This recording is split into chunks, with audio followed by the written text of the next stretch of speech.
Mark 1। परमेश्वर के पुत्र यीशु मसीह के सुसमाचार का आरंभ। जैसे यशायाह भविष्यद्वक्ता की पुस्तक में लिखा है कि देख, मैं अपने दूत को तेरे आगे भेजता हूं, जो तेरे लिए मार्ग सुधारेगा। जंगल में एक पुकारने वाले का शब्द सुनाई दे रहा है कि प्रभु का मार्ग तैयार करो और उसकी सड़कें सीधी करो। यूहन्ना आया, जो जंगल में बपतिस्मा देता और पापों की क्षमा के लिए मनफिराव के बपतिस्मा का प्रचार करता था। और सारे यहूदिया देश के और यरूशलेम के सब रहने वाले निकलकर उसके पास गए और अपने पापों को मानकर यरदन नदी में उससे बपतिस्मा लिया। यूहन्ना ऊंट के रोम का वस्त्र पहने और अपनी कमर में चमड़े का पटुका बांधे रहता था और टिड्डियां और वन मधु खाया करता था। और यह प्रचार करता था कि मेरे बाद वह आने वाला है, जो मुझसे शक्तिमान है, मैं इस योग्य नहीं कि झुककर उसके जूतों का बंध खोलूं। मैंने तो तुम्हें पानी से बपतिस्मा दिया है, पर वह तुम्हें पवित्र आत्मा से बपतिस्मा देगा। उन दिनों में यीशु ने गलील के नासरत से आकर यरदन में यूहन्ना से बपतिस्मा लिया। और जब वह पानी से निकलकर ऊपर आया, तो तुरंत उसने आकाश को खुलते और आत्मा को कबूतर की नाई अपने ऊपर उतरते देखा। और यह आकाशवाणी है कि तू मेरा प्रिय पुत्र है, तुझसे मैं प्रसन्न हूँ। तब आत्मा ने तुरंत उसको जंगल की ओर भेजा। और जंगल में 40 दिन तक शैतान ने उसकी परीक्षा की, और वह वन पशुओं के साथ रहा, और स्वर्गदूत उनकी सेवा करते रहे। यूहन्ना के पकड़वाए जाने के बाद यीशु ने गलील में आकर परमेश्वर के राज्य का सुसमाचार प्रचार किया और कहा, समय पूरा हुआ है और परमेश्वर का राज्य निकट आ गया है। मन फिराओ और सुसमाचार पर विश्वास करो। गलील की झील के किनारे किनारे जाते हुए उसने शिमोन और उसके भाई अंद्रियास को झील में जाल डालते देखा, क्योंकि वे मछुए थे। और यीशु ने उनसे कहा, मेरे पीछे चले आओ, मैं तुमको मनुष्यों के मछुए बनाऊंगा। वे तुरंत जालों को छोड़कर उसके पीछे हो लिए। और कुछ आगे बढ़कर उसने जब्दी के पुत्र याकूब और उसके भाई यूहन्ना को नाव पर जालों को सुधारते देखा। उसने तुरंत उन्हें बुलाया, और वे अपने पिता जब्दी को मजदूरी के साथ नाव पर छोड़कर उसके पीछे चले गए। और वे कफरनहूम में आए, और वह तुरंत सबत के दिन सभा के घर में जाकर उपदेश करने लगा। और लोग उसके उपदेश से चकित हुए, क्योंकि वह उन्हें शास्त्रियों की नाई नहीं, परंतु अधिकारी की नाई उपदेश देता था। और उसी समय उनकी सभा के घर में एक मनुष्य था, जिसमें एक अशुद्ध आत्मा थी। उसने चिल्लाकर कहा, हे यीशु नासरी, हमें तुझसे क्या काम? क्या तू हमें नाश करने आया है? मैं तुझे जानता हूँ, तू कौन है, परमेश्वर का पवित्र जन। यीशु ने उसे डांटकर कहा, चुप रह और उसमें से निकल जा। तब अशुद्ध आत्मा उसको मरोड़कर और बड़े शब्द से चिल्लाकर उसमें से निकल गई। इस पर सब लोग आश्चर्य करते हुए आपस में वाद विवाद करने लगे कि यह क्या बात है, यह तो कोई नया उपदेश है। वह अधिकार के साथ अशुद्ध आत्माओं को भी आज्ञा देता है, और वे उसकी आज्ञा मानती हैं। सो उसका नाम तुरंत गलील के आसपास के सारे देश में हर जगह फैल गया। और वह तुरंत आराधनालय में से निकलकर याकूब और यूहन्ना के साथ शिमोन और अंद्रियास के घर आया। और शिमोन की सास ज्वर से पीड़ित थी, और उन्होंने तुरंत उसके विषय में उससे कहा। तब उसने पास जाकर उसका हाथ पकड़ के उसे उठाया, और उसका ज्वर उस पर से उतर गया, और वह उनकी सेवा टहल करने लगी। संध्या के समय जब सूर्य डूब गया, तो लोग सब बीमारों को और उन्हें जिनमें दुष्टात्मा भी उसके पास लाए। और सारा नगर द्वार पर इकट्ठा हुआ। और उसने बहुतों को जो नाना प्रकार की बीमारियों से दुखी थे, चंगा किया, और बहुत से दुष्टात्माओं को निकाला, और दुष्टात्माओं को बोलने न दिया, क्योंकि वे उसे पहचानती थी। और भोर को दिन निकलने से बहुत पहले वह उठकर निकला और एक जंगली स्थान में गया और वहां प्रार्थना करने लगा। तब शिमोन और उसके साथी उसकी खोज में गए। जब वह मिला तो उससे कहा कि सब लोग तुझे ढूंढ रहे हैं। उसने उनसे कहा, आओ हम और कहीं आसपास की बस्तियों में जाएं, कि मैं वहां भी प्रचार करूं, क्योंकि मैं इसीलिए निकला हूं। सो वह सारे गलील में उनकी सभाओं में जाकर प्रचार करता और दुष्टात्माओं को निकालता रहा। और एक कोढ़ी ने उसके पास आकर उससे विनती की और उसके सामने घुटने टेककर उससे कहा, यदि तू चाहे तो मुझे शुद्ध कर सकता है। उसने उस पर तरस खाकर हाथ बढ़ाया और उसे छूकर कहा, मैं चाहता हूँ तू शुद्ध हो जा। और तुरंत उसका कोढ़ जाता रहा और वह शुद्ध हो गया। तब उसने उसे चिताकर तुरंत विदा किया और उससे कहा, देख, किसी से कुछ मत कहना, परंतु जाकर अपने आप को याजक को दिखा और अपने शुद्ध होने के विषय में जो कुछ मूसा ने ठहराया है उसे भी चढ़ा, कि उन पर गवाही हो। परंतु वह बाहर जाकर इस बात को बहुत प्रचार करने और यहाँ तक फैलाने लगा कि यीशु फिर खुल्लम खुल्ला नगर में न जा सका, परंतु बाहर जंगली स्थानों में रहा और चहोर से लागे उसके पास आते रहे। मार्क 2। कई दिन के बाद वह फिर कफरनहूम में आया और सुना गया कि वह घर में है। फिर इतने लोग इकट्ठे हुए कि द्वार के पास भी जगह नहीं मिली और वह उन्हें वचन सुना रहा था। और लोग एक झोले के मारे हुए को 4 मनुष्यों से उठवाकर उसके पास ले आए। परंतु जब वे भीड़ के कारण उसके निकट न पहुंच सके, तो उन्होंने उस छत को जिसके नीचे वह था खोल दिया, और जब उसे उधेड़ चुके तो उस खाट को जिस पर झोले का मारा हुआ पड़ा था लटका दिया।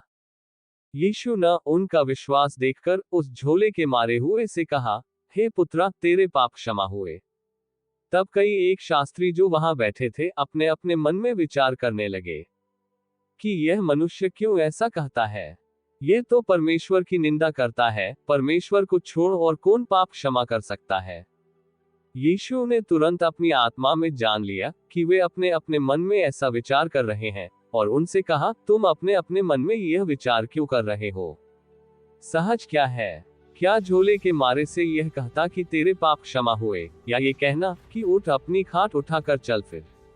परंतु जिससे तुम जान लो कि मनुष्य के पुत्रा को पृथ्वी पर पाप क्षमा करने का भी अधिकार है, उसने उस झोले के मारे हुए से कहा, मैं तुझसे कहता हूँ, उठ, अपनी खाट उठाकर अपने घर चला जा। और वह उठा और तुरंत खाट उठाकर और सबके सामने से निकलकर चला गया। इस पर सब चकित हुए और परमेश्वर की बड़ाई करके कहने लगे कि हमने ऐसा कभी नहीं देखा। वह फिर निकलकर झील के किनारे गया और सारी भीड़ उसके पास आई और वह उन्हें उपदेश देने लगा। जाते हुए उसने हल्फी के पुत्रा लेवी को चुंगी की चौकी पर बैठे देखा और उससे कहा, मेरे पीछे हो ले। और वह उठकर उसके पीछे हो लिया और वह उसके घर में भोजन करने बैठे, क्योंकि वे बहुत से थे और उसके पीछे हो लिए थे। और शास्त्रियों और फरीसियों ने ये देखकर कि वह तो पापियों और चुंगी लेने वालों के साथ भोजन कर रहा है, उस चेलों से कहा, वह तो चुंगी लेने वालों और पापियों के साथ खाता पीता है। यीशु ने ये सुनकर उनसे कहा, भले चंगों को वैद्य की आवश्यकता नहीं, परंतु बीमारों को है। मैं धर्मियों को नहीं, परंतु पापियों को बुलाने आया हूँ।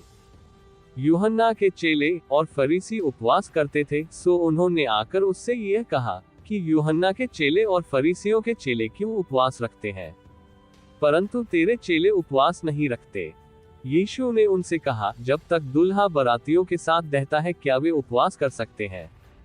सो जब तक दूल्हा उनके साथ है तब तक वे उपवास नहीं कर सकते। परंतु वे दिन आएंगे कि दूल्हा उनसे अलग किया जाएगा, उस समय वे उपवास करेंगे। कोरे कपड़े का पैबंद पुराने पहिरावन पर कोई नहीं लगाता, नहीं तो वह पैबंद उसमें से कुछ खींच लेगा, अर्थात नया पुराने से, और वह और फट जाएगा। नए दाखरस को पुरानी मशकों में कोई नहीं रखता, नहीं तो दाखरस मशकों को फाड़ देगा और दाखरस और मशकें दोनों नष्ट हो जाएंगी, परंतु दाख का नया रस नई मशकों में भरा जाता है। और ऐसा हुआ कि वह सबत के दिन खेतों में से होकर जा रहा था और उसके चेले चलते हुए बालें तोड़ने लगे। तब फरीसियों ने उससे कहा, देख, ये सबत के दिन वह काम क्यों करते हैं जो उचित नहीं। उसने उनसे कहा, क्या तुमने कभी नहीं पढ़ा कि जब दाऊद को आवश्यकता हुई और जब वह और उसके साथी भूखे हुए, तब उसने क्या किया था? उसने क्योंकर अबियातार महायाजक के समय परमेश्वर के भवन में जाकर भेंट की रोटियां खाई, जिसका खाना याजकों को छोड़ और किसी को भी उचित नहीं, और अपने साथियों को भी दी। और उसने उनसे कहा, सबत का दिन मनुष्य के लिए बनाया गया है, न कि मनुष्य सबत के दिन के लिए। इसलिए मनुष्य का पुत्रा सबत के दिन का भी स्वामी है। मार्क 3। और वह आराधनालय में फिर गया और वहां एक मनुष्य था जिसका हाथ सूख गया था, और वे उस पर दोष लगाने के लिए उसकी घात में लगे हुए थे कि देखें वह सबत के दिन में उसे चंगा करता है कि नहीं। उसने सूखे हाथ वाले मनुष्य से कहा, बीच में खड़ा हो। और उनसे कहा, क्या सबत के दिन भला करना उचित है या बुरा करता, प्राण को बचाना या मारना? पर वे चुप रहे। और उसने उनके मन की कठोरता से उदास होकर उनको क्रोध से चारों ओर देखा और उस मनुष्य से कहा, अपना हाथ बढ़ा। उसने बढ़ाया और उसका हाथ अच्छा हो गया। तब फरीसी बाहर जाकर तुरंत हेरोदियों के साथ उसके विरोध में सम्मति करने लगे कि उसे किस प्रकार नाश करें। और यीशु अपने चेलों के साथ झील की ओर चला गया और गलील से एक बड़ी भीड़ उसके पीछे हो ली। और यहूदिया और यरूशलेम और इदुमिया से और यरदन के पार और सूर और सैदा के आसपास से एक बड़ी भीड़ ये सुनकर कि वह कैसे अचंभे के काम करता है, उसके पास आई। और उसने अपने चेलों से कहा, भीड़ के कारण एक छोटी नाव मेरे लिए तैयार रहे ताकि वे मुझे दबा न सके। क्योंकि उसने बहुतों को चंगा किया था, इसलिए जितने लोग रोग से ग्रसित थे उसे छूने के लिए उस पर गिरे पड़ते थे। और अशुद्ध आत्माएं भी जब उसे देखती थीं, तो उसके आगे गिर पड़ती थीं और चिल्लाकर कहती थीं कि तू परमेश्वर का पुत्र है। और उसने उन्हें बहुत चिताया कि मुझे प्रकट न करना। फिर वह पहाड़ पर चढ़ गया और जिन्हें वह चाहता था उन्हें अपने पास बुलाया और वे उसके पास चले आए। तब उसने 12 पुरुषों को नियुक्त किया कि वे उसके साथ साथ रहें और वह उन्हें भेजे कि प्रचार करें और दुष्टात्माओं के निकलने का अधिकार रखें। और वे ये हैं, शिमोन जिसका नाम उसने पतरस रखा, और जब्दी का पुत्र याकूब, और याकूब का भाई यूहन्ना जिनका नाम उसने बोअनर्गिस अर्थात गर्जन के पुत्र रखा, और अंद्रियास और फिलिप्पुस और बर्तुल्मै और मत्ती और थोमा और हल्फी का पुत्र याकूब और तद्दी और शिमोन कनानी, और यहूदा इस्करियोती जिसने उसे पकड़वा भी दिया। और वह घर में आया और ऐसी भीड़ इकट्ठी हो गई कि वे रोटी भी न खा सके। जब उसके कुटुंबियों ने ये सुना तो उसे पकड़ने के लिए निकले, क्योंकि कहते थे कि उसका चित्त ठिकाने नहीं है। और शास्त्री जो यरूशलेम से आए थे ये कहते थे कि उसमें शैतान है, और यह भी कि वह दुष्टात्माओं के सरदार की सहायता से दुष्टात्माओं को निकालता है। और वह उन्हें पास बुलाकर उनसे दृष्टांतों में कहने लगा, शैतान क्यों कर शैतान को निकाल सकता है? और यदि किसी राज्य में फूट पड़े तो वह राज्य क्यों कर स्थिर रह सकता है? और यदि किसी घर में फूट पड़े तो वह घर क्यों कर स्थिर रह सकेगा? और यदि शैतान अपना ही विरोधी होकर अपने में फूट डाले तो वह क्यों कर बना रह सकता है? उसका तो अंत ही हो जाता है। किंतु कोई मनुष्य किसी बलवंत के घर में घुसकर उसका माल लूट नहीं सकता, जब तक कि वह पहले उस बलवंत को न बांध ले, और तब उसके घर को लूट लेगा। मैं तुमसे सच कहता हूँ कि मनुष्यों की संतान के सब पाप और निंदा जो वे करते हैं क्षमा की जाएगी, परंतु जो कोई पवित्र आत्मा के विरुद्ध निंदा करे वह कभी भी क्षमा न किया जाएगा, वरन वह अनंत पाप का अपराधी ठहरता है। क्योंकि वे ये कहते थे कि उसमें अशुद्ध आत्मा है। और उसकी माता और उसके भाई आए और बाहर खड़े होकर उसे बुलवा भेजा। और भीड़ उसके आसपास बैठी थी, और उन्होंने उससे कहा, देख, तेरी माता और तेरे भाई बाहर तुझे ढूंढते हैं। उसने उन्हें उत्तर दिया कि मेरी माता और मेरे भाई कौन है? और उन पर जो उसके आसपास बैठे थे दृष्टि करके कहा, देखो, मेरी माता और मेरे भाई ये हैं। क्योंकि जो कोई परमेश्वर की इच्छा पर चले वही मेरे भाई और बहन और माता है। मार्क 4। वह फिर झील के किनारे उपदेश देने लगा, और ऐसी बड़ी भीड़ उसके पास इकट्ठी हो गई कि वह झील में एक नाव पर चढ़कर बैठ गया, और सारी भीड़ भूमि पर झील के किनारे खड़ी रही। और वह उन्हें दृष्टांतों में बहुत सी बातें सिखाने लगे आए, और अपने उपदेश में उनसे कहा, सुनो, देखो, एक बोने वाला बीज बाने के लिए निकला। और बोते समय कुछ तो मार्ग के किनारे गिरा और पक्षियों ने आकर उसे चुग लिया। और कुछ पत्थरीली भूमि पर गिरा जहां उसकी बहुत मिट्टी न मिली, और गहरी मिट्टी न मिलने के कारण जल्द उगाया। और जब सूर्य निकला तो जल गया, और जड़ न पकड़ने के कारण सूख गया। और कुछ तो झाड़ियों में गिरा, और झाड़ियों ने बढ़कर उसे दबा लिया, और वह फल न लाया। परंतु कुछ अच्छी भूमि पर गिरा, और वह उगा और बढ़कर फलवंत हुआ, और कोई 30 गुना, कोई 60 गुना और कोई 100 गुना फल लाया। और उसने कहा, जिसके पास सुनने के लिए कान हो वह सुन ले। जब वह अकेला रह गया तो उसके साथियों ने उन 12 समेत उससे इन दृष्टांतों के विषय में पूछा। उसने उनसे कहा, तुमको तो परमेश्वर के राज्य के भेद की समझ दी गई है, परंतु बाहर वालों के लिए सब बातें दृष्टांतों में होती हैं, इसलिए कि वे देखते हुए देखें और उन्हें सुझाए न पड़े, और सुनते हुए सुने भी और न समझें, ऐसा न हो कि वे फिरें और क्षमा किए जाएं। फिर उसने उनसे कहा, क्या तुम ये दृष्टांत नहीं समझते? तो फिर और सब दृष्टांतों को क्यों कर समझोगे? बाने वाला वचन बोता है। जो मार्ग के किनारे के हैं जहां वचन बोया जाता है, ये वे हैं कि जब उन्होंने सुना तो शैतान तुरंत आकर वचन को जो उनमें बोया गया था उठा ले जाता है। और वैसे ही जो पथरीली भूमि पर बोए जाते हैं, ये वे हैं कि जो वचन को सुनकर तुरंत आनंद से ग्रहण कर लेते हैं, परंतु अपने भीतर जड़ न रखते के कारण वे थोड़े भी दिनों के लिए रहते हैं। इसके बाद जब वचन के कारण उन पर क्लेश या उपद्रव होता है तो वे तुरंत ठोकर खाते हैं। और जो झाड़ियों में बोए गए, ये वे हैं जिन्होंने वचन सुना और संसार की चिंता और धन का धोखा और वस्तुओं का लोभ उनमें समाकर वचन को दबा देता है और वह निष्फल रह जाता है। और जो अच्छी भूमि में बोए गए, ये वे हैं जो वचन सुनकर ग्रहण करते और फल लाते हैं, कोई 30 गुना, कोई 60 गुना और कोई 100 गुना। और उसने उनसे कहा, क्या दिए को इसलिए लाते हैं कि पैमाने या खाट के नीचे रखा जाए? क्या इसलिए नहीं कि दीवट पर रखा जाए? क्योंकि कोई वस्तु छिपी नहीं, परंतु इसलिए कि प्रकट हो जाए। और न कुछ गुप्त है, पर इसलिए कि प्रकट हो जाए। यदि किसी के सुनने के कान हो तो सुन ले। फिर उसने उनसे कहा, चौकस रहो कि क्या सुनते हो। जिस नाप से तुम नापते हो उसी से तुम्हारे लिए भी नापा जाएगा और तुमको अधिक दिया जाएगा।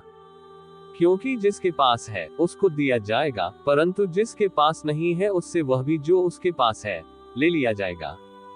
फिर उसने कहा, परमेश्वर का राज्य ऐसा है जैसे कोई मनुष्य भूमि पर बीज छींटे और रात को सोए और दिन को जागे, और वह बीज ऐसे उगे और बढ़े कि वह न जाने। पृथ्वी आप से आप फल लाती है, पले अंकुर तब बाल, और तब बालों में तैयार दाना।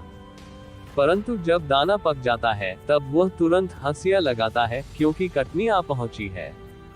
फिर उसने कहा, हम परमेश्वर के राज्य की उपमा किस से दें और किस दृष्टांत से उसका वर्णन करें? वह राई के दाने के समान है कि जब भूमि में बोया जाता है तो भूमि के सब बीजों से छोटा होता है, परंतु जब बोया गया तो उगकर सब साग पात से बड़ा हो जाता है और उसकी ऐसी बड़ी डालियां निकलती हैं कि आकाश के पक्षी उसकी छाया में बसेरा कर सकते हैं। और वह उन्हें इस प्रकार के बहुत से दृष्टांत दे देकर उनकी समझ के अनुसार वचन सुनाता था, और बिना दृष्टांत कहे उनसे कुछ भी नहीं कहता था, परंतु एकांत में वह अपने निज चेलों को सब बातों का अर्थ बताता था। उसी दिन जब सांझ हुई तो उसने उनसे कहा, आओ हम पार चले। और वे भीड़ को छोड़कर जैसा वह था वैसा कि उसे नाव पर साथ ले चले, और उसके साथ और भी नावें थीं। तब बड़ी आंधी आई और लहरें नाव पर यहाँ तक लगी कि वह अब पानी से भरी जाती थी, और वह पिछले भाग में गद्दी पर सो रहा था। तब उन्होंने उसे जगाकर उससे कहा, हे गुरु, क्या तुझे चिंता नहीं कि हम नाश हुए जाते हैं? तब उसने उठकर आंधी को डांटा और पानी से कहा, शांत रह, थम जा। और आंधी थम गई और बड़ा चैन हो गया। और उनसे कहा, तुम क्यों डरते हो? क्या तुम्हें अब तक विश्वास नहीं? और वे बहुत ही डर गए और आपस में बोले, ये कौन है कि आंधी और पानी भी उसकी आज्ञा मानते हैं? मार्क 5। और वे झील के पार गिरासेनियों के देश में पहुंचे। और जब वह नाव पर से उतरा तो तुरंत एक मनुष्य जिसमें अशुद्ध आत्मा थी कब्रों से निकलकर उसे मिला। वह कब्रों में रहा करता था और कोई उसे सांकलों से भी न बांध सकता था, क्योंकि वह बार बार बेड़ियों और सांकलों से बांधा गया था। पर उसने सांकलों को तोड़ दिया और बेड़ियों के टुकड़े टुकड़े कर दिए थे, और कोई उसे वश में नहीं कर सकता था। वह लगातार रात दिन कब्रों और पहाड़ों में चिल्लाता और अपने को पत्थरों से घायल करता था। वह यीशु को दूर ही से देखकर दौड़ा और उसे प्रणाम किया और ऊंचे शब्द से चिल्लाकर कहा, हे यीशु, परम प्रधान परमेश्वर के पुत्रा, मुझे तुझसे क्या काम? मैं तूने परमेश्वर की शपथ देता हूँ कि मुझे पीड़ा न दे। क्योंकि उसने उससे कहा था, हे अशुद्ध आत्मा, इस मनुष्य में से निकला। उसने उससे पूछा, तेरा क्या नाम है? उसने उससे कहा, मेरा नाम सेना है, क्योंकि हम बहुत हैं। और उसने उससे बहुत विनती की, हमें इस देश से बाहर न भेज। वहां पहाड़ पर सुअरों का एक बड़ा झुंड चर रहा था, और उन्होंने उससे विनती करके कहा कि हमें उन सुअरों में भेज दे कि हम उनके भीतर जाएं।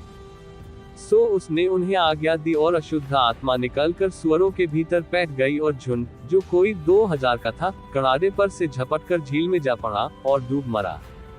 और उनके चरवाहों ने भागकर नगर और गांवों में समाचार सुनाया। और जो हुआ था, लोग उसे देखने आए, और यीशु के पास आकर वे उसमें सेना समाये थी, कपड़े पहने और सचेत बैठे देखकर डर गए। और देखने वालों ने उसका जिसमें दुष्टात्माएं थी और सुअरों का पूरा हाल उनको कह सुनाया। और वे उससे विनती करके कहने लगे कि हमारे सिवानों से चला जा। और जब वह नाव पर चढ़ने लगा, तो वह जिसमें पहले दुष्टात्माएं थी, उससे विनती करने लगा कि मुझे अपने साथ रहने दे। परंतु उसने उसे आज्ञा न दी, और उससे कहा, अपने घर जाकर अपने लोगों को बता कि तुझ पर दया करके प्रभु ने तेरे लिए कैसे बड़े काम किए हैं। वह जाकर दिक्पुलिस में इस बात का प्रचार करने लगा कि यीशु ने मेरे लिए कैसे बड़े काम किए, और सब अचंभा करते थे। जब यीशु फिर नाव से पार गया, तो एक बड़ी भीड़ उसके पास इकट्ठी हो गई, और वह झील के किनारे था। और याईर नाम आराधनालय के सरदारों में से एक आया, और उसे देखकर उसके पांवों पर गिरा। और उसने ये कहकर बहुत विनती की कि मेरी छोटी बेटी मरने पर है, तू आकर उस पर हाथ रख कि वह चंगी होकर जीवित रहे। तब वह उसके साथ चला, और बड़ी भीड़ उसके पीछे हो ली, यहाँ तक कि लोग उस पर गिरे पड़ते थे। और एक स्त्री, जिसको 12 वर्ष से लहू बहने का रोग था, और जिसने बहुत वैद्यों से बड़ा दुख उठाया और अपना सब माल व्यय करने पर भी कुछ लाभ न उठाया था, परंतु और भी रोगी हो गई थी, यीशु की चर्चा सुनकर भीड़ में उसके पीछे से आई, और उसके वस्त्रा को छू लिया, क्योंकि वह कहती थी, यदि मैं उसके वस्त्रा ही को छू लूंगी, तो चंगी हो जाऊंगा। और तुरंत उसका लहू बहना बंद हो गया, और उसने अपनी देह में जान लिया कि मैं उस बीमारी से अच्छी हो गई। यीशु ने तुरंत अपने में जान लिया कि मुझसे सामर्थ निकली है, और भीड़ में पीछे फिरकर पूछा, मेरा वस्त्रा किसने छुआ? उसके चेलों ने उससे कहा, तू देखता है कि भीड़ तुझ पर गिरी पड़ती है, और तू कहता है कि किसने मुझे छुआ? तब उसने उसे देखने के लिए जिसने ये काम किया था, चारों ओर दृष्टि की। तब वह स्त्री यह जानकर कि मेरी कैसी भलाई हुई है, डरती और कांपती हुई आई, और उसके पांवों पर गिरकर उससे सब हाल सच सच कह दिया। उसने उससे कहा, पुत्री, तेरे विश्वास ने तुझे चंगा किया है, कुशल से जा और अपनी इस बीमारी से बची रह। वह ये कह ही रहा था कि आराधनालय के सरदार के घर से लोगों ने आकर कहा कि तेरी बेटी तो मर गई, अब गुरु को क्यों दुख देता है? जो बात वे कह रहे थे, उसको यीशु ने अनसुनी करके आराधनालय के सरदार से कहा, मत डर, केवल विश्वास रख। और उसने पतरस और याकूब के भाई यूहन्ना को छोड़ और किसी को अपने साथ आने न दिया। और आराधनालय के सरदार के घर में पहुंचकर उसने लोगों को बहुत रोते और चिल्लाते देखा। तब उसने भीतर जाकर उससे कहा, तुम क्यों हल्ला मचाते और रोते हो? लड़की मरी नहीं, परंतु सो रही है। वे उसकी हंसी करने लगे, परंतु उसने सबको निकालकर लड़की के माता पिता और अपने साथियों को लेकर भीतर, जहाँ लड़की पड़ी थी, गया। और लड़की का हाथ पकड़कर उससे कहा, बैककोट तलीता कूमी, जिसका अर्थ यह है कि बैककोट है लड़की, मैं तुझसे कहता हूँ, उठ। और लड़की तुरंत उठकर चलने फिरने लगी, क्योंकि वह 12 वर्ष की थी। और इस पर लोग बहुत चकित हो गए। फिर उसने उन्हें चिताकर आज्ञा दी कि यह बात कोई जानने न पाए, और कहा कि उसे कुछ खाने को दिया जाए। मार्क 6। वहां से निकलकर वह अपने देश में आया, और उसके चेले उसके पीछे हो लिए। सबत के दिन वह आराधनालय में उपदेश करने लगा, और बहुत लोग सुनकर चकित हुए और कहने लगे, इसको ये बातें कहां से आ गई? और यह कौन सा ज्ञान है जो उसको दिया गया है? और कैसे सामर्थ के काम इसके हाथों से प्रकट होते हैं? क्या ये वही बड़ाई नहीं जो मरियम का पुत्रा और याकूब और योसेस और यहूदा और शमौन का भाई है? और क्या उसकी बहिनें यहाँ हमारे बीच में नहीं रहती? इसलिए उन्होंने उसके विषय में ठोकर खाए। यीशु ने उनसे कहा कि भविष्यद्वक्ता अपने देश और अपने कुटुंब और अपने घर को छोड़ और कहीं भी निरादर नहीं होता। और वह वहां कोई सामर्थ का काम न कर सका, केवल थोड़े बीमारों पर हाथ रखकर उन्हें चंगा किया। और उसने उनके अविश्वास पर आश्चर्य किया और चारों ओर से गांव में उपदेश करता फिरा। और वह 12 को अपने पास बुलाकर उन्हें दो दो करके भेजने लगा, और उन्हें अशुद्ध आत्माओं पर अधिकार दिया। और उसने उन्हें आज्ञा दी कि मार्ग के लिए लाठी छोड़ और कुछ न लो, न तो रोटी, न झोली, न पटुके में पैसे, परंतु जूतियां पहनो और 2-2 कुर्ते न पहनो। और उसने उनसे कहा, जहाँ कहीं तुम किसी घर में उतरो तो जब तक वहां से विदा न हो, तब तक उसी में ठहरे रहो। जिस स्थान के लोग तुम्हें ग्रहण न करें और तुम्हारी न सुने, वहां से चलते ही अपने तलवों की धूल झाड़ डालो, कि उन पर गवाही हो। और उन्होंने जाकर प्रचार किया कि मन फिराओ। और बहुतेरे दुष्टात्माओं को निकाला और बहुत बीमारों पर तेल मलकर उन्हें चंगा किया। और हेरोदेस राजा ने उसकी चर्चा सुनी, क्योंकि उसका नाम फैल गया था। और उसने कहा कि यूहन्ना बपतिस्मा देने वाला मरे हुओं में से जी उठा है, इसीलिए उससे ये सामर्थ के काम प्रकट होते हैं। और औरों ने कहा, यह एलिय्याह है, परंतु औरों ने कहा, भविष्यद्वक्ता या भविष्यद्वक्ताओं में से किसी एक के समान है। हेरोदेस ने ये सुनकर कहा, जिस यूहन्ना का सिर मैंने कटवाया था, वही जी उठा है। क्योंकि हेरोदेस ने आप अपने भाई फिलिप्पुस की पत्नी हेरोदियास के कारण, जिससे उसने ब्याह किया था, लोगों को भेजकर यूहन्ना को पकड़वाकर बंदी गृह में डाल दिया था। क्योंकि यूहन्ना ने हेरोदेस से कहा था कि अपने भाई की पत्नी को रखना तुझे उचित नहीं। इसलिए हेरोदियास उससे बैर रखती थी और यह चाहती थी कि उसे मरवा डाले, परंतु ऐसा न हो सका। क्योंकि हेरोदेस यूहन्ना को धर्मी और पवित्र पुरुष जानकर उससे डरता था और उससे बचाए रखता था, और उसकी सुनकर बहुत घबराता था, पर आनंद से सुनता था। और ठीक अवसर पर जब हेरोदेस ने अपने जन्मदिन में अपने प्रधानों और सेनापतियों और गलील के बड़े लोगों के लिए जेबनार की, और उसी हेरोदियास की बेटी भीतर आई और नाचकर हेरोदेस को और उसके साथ बैठने वालों को प्रसन्न किया, तब राजा ने लड़की से कहा, तू जो चाहे मुझसे मांग, मैं तुझे दूंगा। और उसने शपथ खाई कि मैं अपने आधे राज्य तक जो कुछ तू मुझसे मांगेगी मैं तुझे दूंगा। उसने बाहर जाकर अपनी माता से पूछा कि मैं क्या मांगूं। वह बोली, यूहन्ना बपतिस्मा देने वाले का सिर। वह तुरंत राजा के पास भीतर आई और उससे विनती की, मैं चाहती हूँ कि तू अभी यूहन्ना बपतिस्मा देने वाले का सिर एक थाल में मुझे मंगवा दे। तब राजा बहुत उदास हुआ, परंतु अपनी शपथ के कारण और साथ बैठने वालों के कारण उसे टालना न चाहा। और राजा ने तुरंत एक सिपाही को आज्ञा देकर भेजा कि उसका सिर काट लाए। उसने जेलखाने में जाकर उसका सिर काटा और एक थाल में रखकर लाया और लड़की को दिया, और लड़की ने अपनी मां को दिया। ये सुनकर उसके चेले आए और उसकी लोथ को उठाकर कब्र में रखा। प्रेरितों ने यीशु के पास इकट्ठे होकर जो कुछ उन्होंने किया और सिखाया था, सब उसको बता दिया। उसने उनसे कहा, तुम आप अलग किसी जंगली स्थान में आकर थोड़ा विश्राम करो, क्योंकि बहुत लोग आते जाते थे और उन्हें खाने का अवसर भी नहीं मिलता था। इसलिए वे नाव पर चढ़कर सुनसान जगह में अलग चले गए। और बहुतों ने उन्हें जाते देखकर पचियान लिया, और सब नगरों से इकट्ठे होकर वहां पैदल दौड़े और उनसे पहले जा पहुंचे। उसने निकलकर बड़ी भीड़ देखी और उन पर तरस खाया, क्योंकि वे उन भेड़ों के समान थे जिनका कोई रखवाला न हो, और वह उन्हें बहुत सी बातें सिखाने लगा।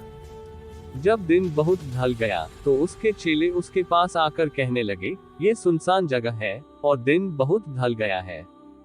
उन्हें विदा कर कि चारों ओर के गांवों और बस्तियों में जाकर अपने लिए कुछ खाने को मोल ले। उसने उन्हें उत्तर दिया कि तुम ही उन्हें खाने को दो। उन्होंने उससे कहा, क्या हम 100 दीनार की रोटियां मोल लें और उन्हें खिलाएं? उसने उनसे कहा, जाकर देखो तुम्हारे पास कितनी रोटियां हैं। उन्होंने मालूम करके कहा, 5 और 2 मछली भी। तब उसने उन्हें आज्ञा दी कि सबको हरी घास पर पांति पांति से बैठा दो। वे 100-100 और 50-50 करके पांति पांति बैठ गए। और उसने उन 5 रोटियों को और 2 मछलियों को लिया और स्वर्ग की ओर देखकर धन्यवाद किया और रोटियां तोड़ तोड़कर चेलों को देता गया कि वे लोगों को परोसे, और वे 2 मछलियां भी उन सब में बांट दी। और सब खाकर तृप्त हो गए। और उन्होंने टुकड़ों से 12 टोकरियां भरकर उठाए और कुछ मछलियों से भी। जिन्होंने रोटियां खाई वे 5000 पुरुष थे। तब उसने तुरंत अपने चेलों को बरबस नाव पर चाया कि वे उससे पहले उस पार बेतसैदा को चले जाएं, जब तक कि वह लोगों को विदा करे। और उन्हें विदा करके पहाड़ पर प्रार्थना करने को गया।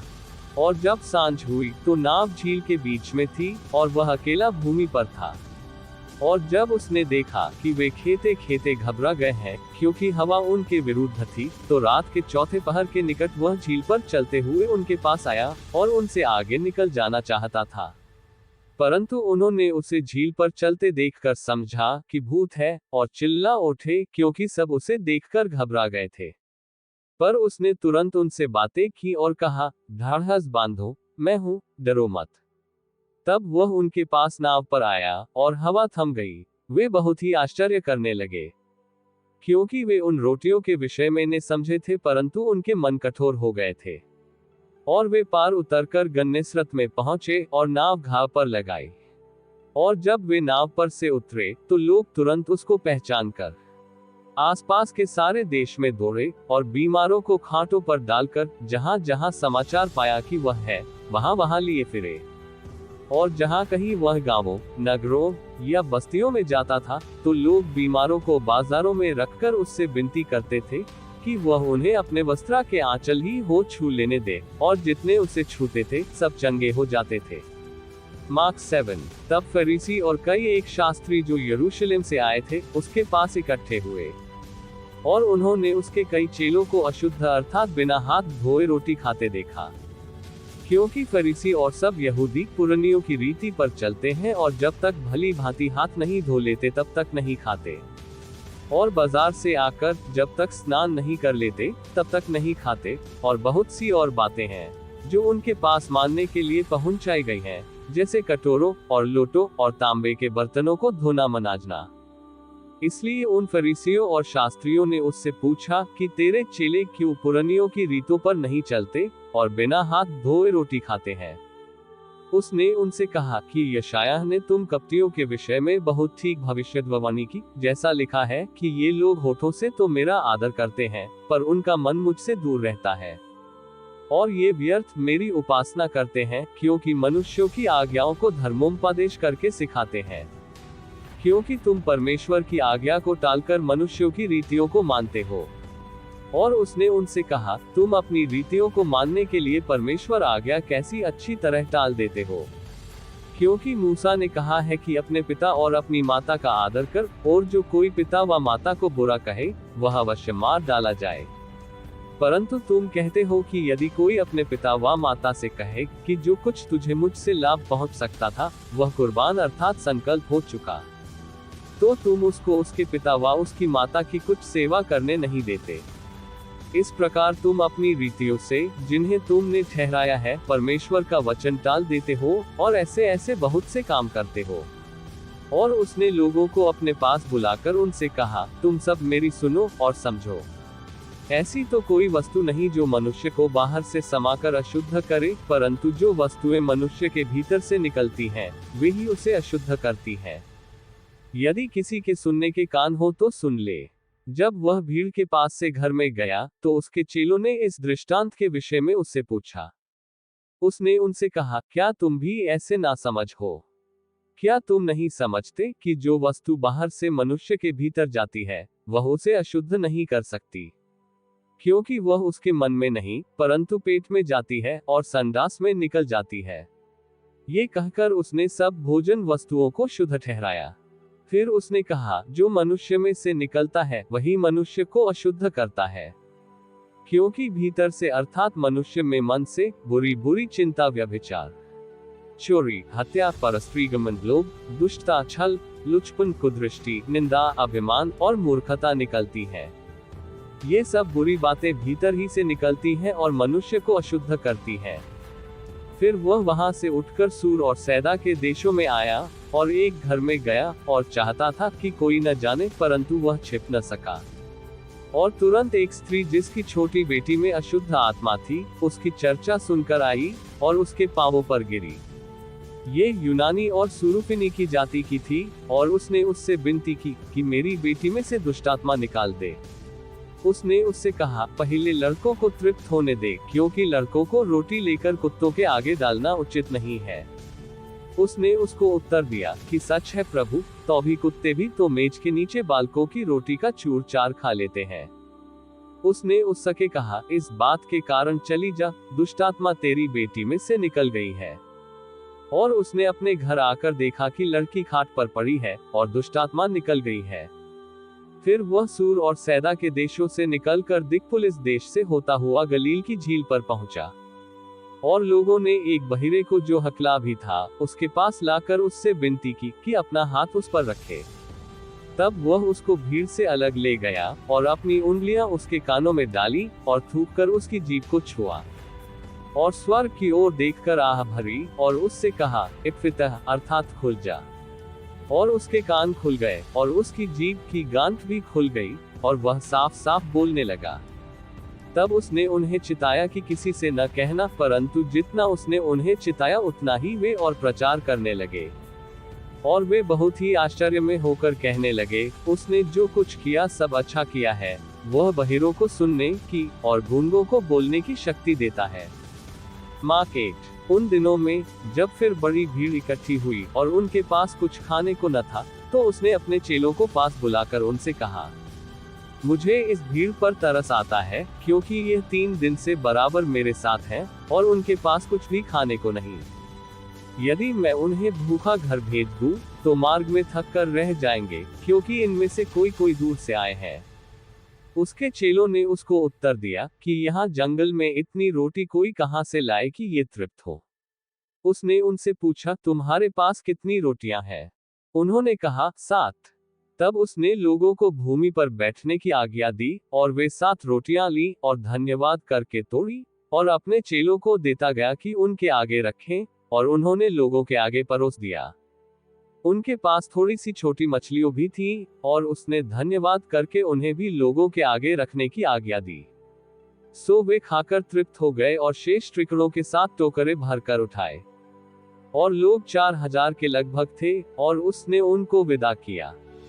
और वह तुरंत अपने चेलों के साथ नाव पर चढ़कर दलमनूता देश को चला गया।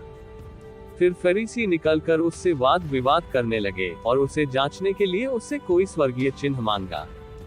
उसने अपनी आत्मा में आह मारकर कहा, इस समय के लोग क्यों चिन्ह ढूंढते हैं? मैं तुमसे सच कहता हूँ कि इस समय के लोगों को कोई चिन्ह नहीं दिया जाएगा। और वह उन्हें छोड़कर फिर नाव पर चढ़ गया और पार चला गया। और वे रोटी लेना भूल गए थे, और नाव में उनके पास एक ही रोटी थी। और उसने उन्हें चिताया कि देखो, फरीसियों के खमीर और हेरोदेस के खमीर से चौकस रहो। वे आपस में विचार करके कहने लगे कि हमारे पास तो रोटी नहीं है। ये जानकर यीशु ने उनसे कहा, तुम क्यों आपस में विचार कर रहे हो कि हमारे पास रोटी नहीं? क्या अब तक नहीं जानते और नहीं समझते? क्या तुम्हारा मन कठोर हो गया है? क्या आंखें रखते हुए भी नहीं देखते, और कान रखते हुए भी नहीं सुनते? और तुम्हें स्मरण नहीं कि जब मैंने 5000 के लिए 5 रोटी तोड़ी थी, तो तुमने टुकड़ों की कितनी टोकरियां भरकर उठाई? उन्होंने उससे कहा, 7 टोकरे। उसने उनसे कहा, 7 टोकरे। उसने उनसे कहा, क्या तुम अब तक नहीं समझते? और वे बेतसैदा में आए, और लोग एक अंधे को उसके पास ले आए, और उससे विनती की कि उसको छुए। वह उस अंधे का हाथ पकड़कर उसे गांव के बाहर ले गया, और उसकी आंखों में थूककर उस पर हाथ रखे, और उससे पूछा, क्या तू कुछ देखता है? उसने आंख उठाकर कहा, मैं मनुष्यों को देखता हूँ, क्योंकि वे मुझे चलते हुए दिखाई देते हैं, जैसे पेड़। तब उसने फिर दोबारा उसकी आंखों पर हाथ रखे, और उसने ध्यान से देखा, और चंगा हो गया, और सब कुछ साफ साफ देखने लगा। और उसने उससे यह कहकर घर भेजा कि इस गांव के भीतर पांव भी न रखना। यीशु और उसके चेले कैसरिया फिलिप्पी के गांव में चले गए, और मार्ग में उसने अपने चेलों से पूछा कि लोग मुझे क्या कहते हैं? उन्होंने उत्तर दिया कि यूहन्ना बपतिस्मा देने वाला, पर कोई कोई एलिया, और कोई कोई भविष्यद्वक्ताओं में से एक भी कहते हैं। उसने उनसे पूछा, परंतु तुम मुझे क्या कहते हो? पतरस ने उसको उत्तर दिया, तू मसीह है। तब उसने उन्हें चिताकर कहा कि मेरे विषय में ये किसी से न कहना। और वह उन्हें सिखाने लगा कि मनुष्य के पुत्रा के लिए अवश्य है कि वह बहुत दुख उठाए, और पुरनिये और महायाजक और शास्त्री उसे तुच्छ समझकर मार डाले, और वह 3 दिन के बाद जी उठे। उसने यह बात उनसे साफ साफ कह दी। इस पर पतरस उसे अलग ले जाकर झिड़कने लगा। परंतु उसने फिर कर और अपने चेलों की ओर देखकर पतरस को झिड़कर कर कहा कि हे शैतान, मेरे सामने से दूर हो, क्योंकि तू परमेश्वर की बातों पर नहीं परंतु मनुष्य की बातों पर मन लगाता है। उसने भीड़ को अपने चेलों समेत पास बुलाकर उनसे कहा, जो कोई मेरे पीछे आना चाहे वह अपने आपे से इनकार करे और अपना क्रूस उठाकर मेरे पीछे हो ले। क्योंकि जो कोई अपना प्राण बचाना चाहे वह उसे खोएगा, पर जो कोई मेरे और सुसमाचार के लिए अपना प्राण खोएगा वह उसे बचाएगा। यदि मनुष्य सारे जगत को प्राप्त करे और अपने प्राण की हानि उठाए तो उसे क्या लाभ होगा? और मनुष्य अपने प्राण के बदले क्या देगा? जो कोई इस व्यभिचारी और पापी जाति के बीच मुझसे और मेरी बातों से ले जाएगा, मनुष्य का पुत्रा भी जब वह पवित्र दूतों के साथ अपने पिता की महिमा सहित आएगा तब उससे भी ले जाएगा। मार्क 9। और उसने उनसे कहा, मैं तुमसे सच कहता हूँ कि जो यहाँ खड़े हैं उनमें से कोई ऐसे हैं कि जब तक परमेश्वर के राज्य को सामर्थ सहित आता हुआ न देख ले तब तक मृत्यु का स्वाद कदापि न चखेंगे। 6 दिन के बाद यीशु ने पतरस और याकूब और यूहन्ना को साथ लिया और एकांत में किसी ऊंचे पहाड़ पर ले गया, और उनके सामने उसका रूप बदल गया। और उसका वस्त्र ऐसा चमकने लगा और यहाँ तक अति उज्जवल हुआ कि पृथ्वी पर कोई धोबी भी वैसा उज्जवल नहीं कर सकता। और उन्हें मूसा के साथ एलिय्याह दिखाई दिया, और वे यीशु के साथ बातें करते थे। इस पर पतरस ने यीशु से कहा, हे रब्बी, हमारा यहाँ रहना अच्छा है, इसलिए हम 3 मंडप बनाए, एक तेरे लिए, एक मूसा के लिए और एक एलिय्याह के लिए। क्योंकि वह न जानता था कि क्या उत्तर दे, इसलिए कि वे बहुत डर गए थे। तब एक बादल ने उन्हें छा लिया, और उस बादल में से यह शब्द निकला कि यह मेरा प्रिय पुत्र है, उसकी सुनो। तब उन्होंने एकाएक चारों ओर दृष्टि की और यीशु को छोड़ अपने साथ और किसी को न देखा। पहाड़ से उतरते हुए उसने उन्हें आज्ञा दी कि जब तक मनुष्य का पुत्र मरे हुओं में से जी न उठे तब तक जो कुछ तुमने देखा है वह किसी से न कहना। उन्होंने इस बात को स्मरण रखा और आपस में वाद विवाद करने लगे कि मरे हुओं में से जी उठने का क्या अर्थ है। और उन्होंने उससे पूछा, शास्त्री क्यों कहते हैं कि एलिय्याह का पहले आना अवश्य है? उसने उन्हें उत्तर दिया कि एलिय्याह सचमुच पहले आकर सब कुछ सुधारेगा, परंतु मनुष्य के पुत्रा के विषय में ये क्यों लिखा है कि वह बहुत दुख उठाएगा और तुच्छ गिना जाएगा। परंतु मैं तुमसे कहता हूँ कि एलिय्याह तो आ चुका, और जैसा उसके विषय में लिखा है उन्होंने जो कुछ चाहा उसके साथ किया। और जब वह चेलों के पास आया तो देखा कि उनके चारों ओर बड़ी भीड़ लगी है और शास्त्री उनके साथ विवाद कर रहे हैं। और उसे देखते ही सब बहुत ही आश्चर्य करने लगे और उसकी ओर दौड़कर उसे नमस्कार किया। उसने उनसे पूछा, तुम इनसे क्या विवाद कर रहे हो? भीड़ में से एक ने उसे उत्तर दिया कि हे गुरु, मैं अपने पुत्रा को, जिसमें गूंगी आत्मा समाये है, तेरे पास लाया था। जहाँ कहीं वह उसे पकड़ती है वहीं पट कर देती है, और वह मुंह में फेन भर लाता और दांत पीसता और सूखता जाता है। और मैंने चेलों से कहा कि वे उसे निकाल दे, परंतु वह निकाल न सके। ये सुनकर उसने उनसे उत्तर देके कहा कि हे अविश्वासी लोगों, मैं कब तक तुम्हारे साथ रहूंगा और कब तक तुम्हारी सहूंगा? उसे मेरे पास लाओ। तब वे उसे उसके पास ले आए, और जब उसने उसे देखा तो उस आत्मा ने तुरंत उसे मरोड़ा, और वह भूमि पर गिरा और मुंह से फेन बहाते हुए लौटने लगा। उसने उसके पिता से पूछा, इसकी ये दशा कब से है? उसने कहा, बचपन से। उसने इसे नाश करने के लिए कभी आग और कभी पानी में गिराया, परंतु यदि तू कुछ कर सके तो हम पर तरस खाकर हमारा उपकार कर। यीशु ने उससे कहा, यदि तू कर सकता है, यह क्या बता है? विश्वास करने वाले के लिए सब कुछ हो सकता है। बालक के पिता ने तुरंत गिड़गिड़ाकर कहा, हे प्रभु, मैं विश्वास करता हूँ, मेरे अविश्वास का उपाय कर। जब यीशु ने देखा कि लोग दौड़कर भीड़ लगा रहे हैं, तो उसने अशुद्ध आत्मा को ये कहकर डांटा कि हे गूंगी और बहिरी आत्मा, मैं तुझे आज्ञा देता हूँ, उसमें से निकला और उसमें फिर कभी प्रवेश न कर। तब वह चिल्लाकर और उससे बहुत मरोड़ कर निकल आई, और बालक मरा हुआ सा हो गया, यहाँ तक कि बहुत लागे कहने लगे कि वह मर गया। परंतु यीशु ने उसका हाथ पकड़ के उसे उठाया और वह खड़ा हो गया। जब वह घर में आया तो उसके चेलों ने एकांत में उससे पूछा, हम उसे क्या न निकाल सके? उसने उनसे कहा कि यह जाति बिना प्रार्थना किसी और उपाय से निकल नहीं सकती। फिर वे वहां से चले और गलील में होकर जा रहे थे, और वह अपने चेलों को उपदेश देता और उनसे कहता था कि मनुष्य का पुत्र मनुष्यों के हाथ में पकड़वाया जाएगा, और वे उसे मार डालेंगे, और वह मरने के 3 दिन बाद जी उठेगा। पर यह बात उनकी समझ में नहीं आई, और वे उससे पूछने से डरते थे। फिर वे कफरनहूम में आए, और घर में आकर उसने उनसे पूछा कि रास्ते में तुम किस बात पर विवाद करते थे? वे चुप रहे, क्योंकि मार्ग में उन्होंने आपस में यह वाद विवाद किया था कि हम में से बड़ा कौन है। वे चुप रहे, क्योंकि मार्ग में उन्होंने आपस में यह वाद विवाद किया था कि हम में से बड़ा कौन है। तब उसने बैठकर 12 को बुलाया और उनसे कहा, यदि कोई बड़ा होना चाहे तो सबसे छोटा और सबका सेवक बने।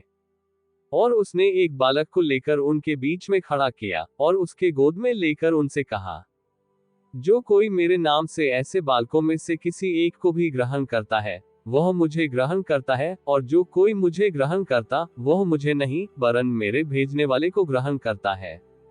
तब यूहन्ना ने उससे कहा, हे गुरु, हमने एक मनुष्य को तेरे नाम से दुष्टात्मों को निकालते देखा, और हम उसे मना करने लगे, क्योंकि वह हमारे पीछे नहीं हो लेता था। यीशु ने कहा, उसको मत मना करो, क्योंकि ऐसा कोई नहीं जो मेरे नाम से सामर्थ का काम करे और जल्दी से मुझे बुरा कह सके। क्योंकि जो हमारे विरोध में नहीं, वह हमारी ओर है। जो कोई एक कटोरा पानी तुम्हें इसलिए पिलाए कि तुम मसीह के हो, तो मैं तुमसे सच कहता हूँ कि वह अपना प्रतिफल किसी रीति से न खोएगा। पर जो कोई इन छोटों में से जो मुझ पर विश्वास करते हैं किसी को ठोकर खिलाए, तो उसके लिए भला ये है कि एक बड़ी चक्की का पाट उसके गले में लटकाया जाए और वह समुद्र में डाल दिया जाए। यदि तेरा हाथ तुझे ठोकर खिलाए तो उसे काट डाल, टुंडा होकर जीवन में प्रवेश करना तेरे लिए इससे भला है कि 2 हाथ रहते हुए नरक के बीच उस आग में डाला जाए जो कभी बुझने की नहीं, जहाँ उनका कीड़ा नहीं मरता और आग नहीं बुझती।